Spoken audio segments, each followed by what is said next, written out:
নদীর ধারে থাকত এক চতুর লাল ডোরা বিড়াল। গ্রামের সবাই তাকে চিনত সাহসী মিউ নামে।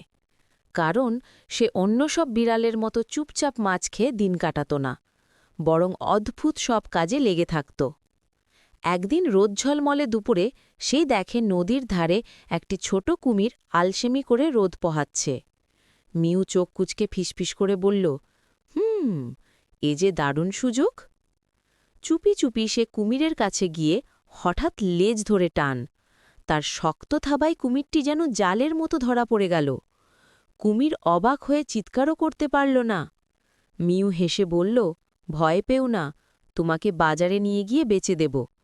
আজ কিন্তু আমি অনেক টাকা কামাব। বাজারে পৌঁছতেই ৪-৫ জন মানুষ ছুটে এলো। বিড়াল কুমির ধরেছে, এ তো নতুন ব্যাপার। কেউ ছবি তুলছে, কেউ দাম ডাকছে, কেউ আবার গল্প বানিয়ে বলছে এই বিড়ালটা নাকি বাঘও ধরে ফেলে। শেষে একজন বড় লোক কুমিরটি কিনে নিল।